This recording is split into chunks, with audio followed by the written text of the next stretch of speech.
What if I told you the reason your chest gets tight every time your phone buzzes with a bank notification has almost nothing to do with how much money you make, and everything to do with the silent rules running your life in the background? Yeah, sit with that for a second, because we've all been sold this clean, shiny lie. Make more money, and the stress disappears. That's the dream, right? Bigger paycheck, bigger house, nicer car, finally breathe. Except, that's not what happens. I've seen people pulling in six figures who still panic before checking their balance. I've seen entrepreneurs with insane revenue who can't sleep at night. And I've seen folks making average income who feel calm, in control, and solid. So what's the deal? Here's the uncomfortable truth nobody likes to admit. Financial stress is rarely about income. It's about identity. It's about comparison. It's about lifestyle creep quietly sliding into your life like a subscription you forgot to cancel. And it's about the stories you picked up as a kid when you heard things like, money doesn't grow on trees, or rich people are greedy, or we can't afford that on repeat. Those phrases don't just disappear. They camp out in your brain. They shape your decisions. They whisper when you're about to invest. They scream when you think about starting a business. And suddenly it doesn't matter if you make $40,000 or $400,000, your nervous system reacts the same way. Tight, defensive, scarcity mode. Let's get real for a minute. How many times have you said, if I just made a little more, I'd finally be good? Be honest. Drop it in the comments if you've ever said that. Because here's the twist. Every time your income increases, your expectations increase faster. You get a raise. Cool, now you deserve a better apartment, a newer car, more nights out, fancier vacations for the gram. It feels earned. It feels justified. And maybe it is. But now your baseline expenses just leveled up. And guess what? Your stress leveled up with it. That's lifestyle inflation. And it's sneaky.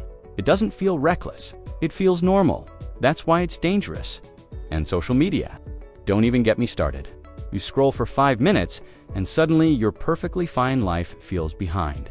Your car feels old. Your job feels small. Your savings feel pathetic. You start playing a game you didn't even sign up for, keeping up with people who are probably financing half the stuff they're flexing. That comparison loop is gasoline on financial anxiety. Because now it's not about survival, it's about status. And status is a bottomless pit. There's always someone making more. Always someone traveling more.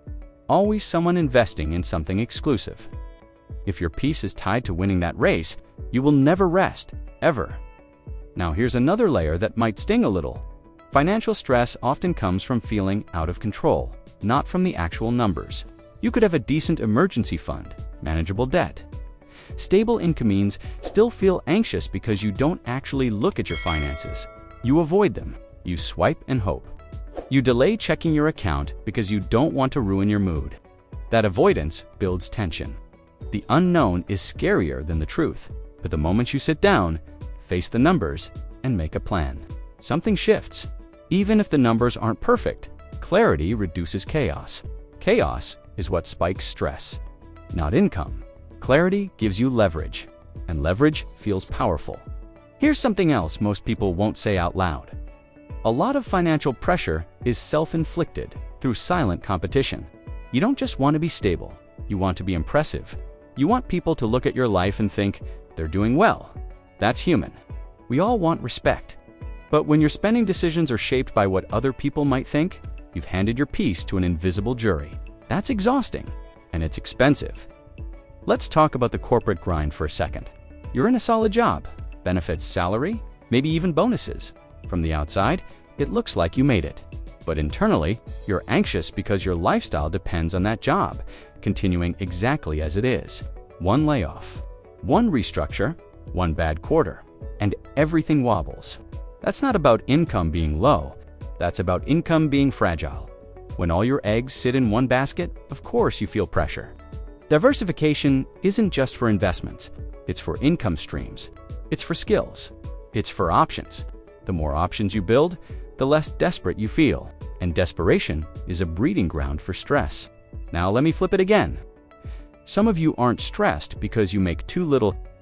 You're stressed because you don't trust yourself with money. Maybe you've made impulsive decisions before. Maybe you ran up debt. Maybe you invested in something that flopped. So even when money comes in, there's this low-key fear you'll mess it up again. That's not an income problem. That's a confidence problem. And confidence is built through small, consistent wins. Budgeting isn't sexy. Tracking expenses isn't glamorous. But discipline builds self-trust. And self-trust quiets anxiety. Period. Here's the wild part. Studies have shown that once basic needs are met, happiness doesn't increase dramatically with income. Look at data from places like the Federal Reserve, or research tied to institutions such as Princeton University. After a certain point, emotional well-being plateaus. Yet stress keeps climbing for a lot of high earners. Why? Because the game changes. It becomes about maintenance, about protecting the lifestyle, about not falling behind peers. The numbers get bigger, but so do the stakes. So what if the real flex isn't making more, but needing less? What if freedom isn't about the size of your paycheck, but about the gap between what you earn and what you require to feel satisfied? That gap, that marginis, where peace lives. And margin has nothing to do with your boss. It has everything to do with your choices. I'm not saying income doesn't matter. Of course it does. If you're struggling to pay rent or buy groceries, that stress is real and valid. Survival pressure is different. But for a huge percentage of people watching this, the stress isn't survival, it's psychological. It's pressure to keep up, to prove something, to avoid looking behind, and that pressure is optional. Hard to drop, but optional. Imagine this. Instead of chasing more, you optimized what you already have. You built a simple system, automated your savings, set clear spending categories, created a small emergency buffer, cut one or two ego-driven expenses. Not everything, just the ones that don't actually make your life better. How different would you feel 6 months from now? Probably lighter, probably more in control, probably sleeping better. That S, not magic, that's structure. And structure beats hustle when it comes to stress. Let me ask you something, straight up. Your income doubled tomorrow, but your mindset stayed the same. Would your stress actually disappear? Or would you just upgrade your problems? Bigger house payment, bigger tax bill, bigger expectations from family, bigger fear of losing it. Be honest, because the real shift happens when you stop tying your emotional security to external numbers and start building internal stability. And internal stability comes from clarity, margin, discipline, and identity work. It comes from deciding that you're not playing the comparison game anymore. It comes from being okay saying, that's not for me right now, even if everyone else is swiping their card. That's power, quiet power. So here's the challenge. For the next 30 days, track every dollar. Not to judge yourself, not to feel guilty, just to see. Awareness first, adjustments second, and while you're doing that, pay attention to your triggers. When do you feel the urge to spend? When you're bored, stressed, trying to impress? That's the real data. That's the gold. Because once you see the pattern, you can break it. And once you break it, your income stops being the villain. Your stress starts shrinking. Not because you got richer, but because you got intentional. If this hit a nerve, good. That means you're thinking.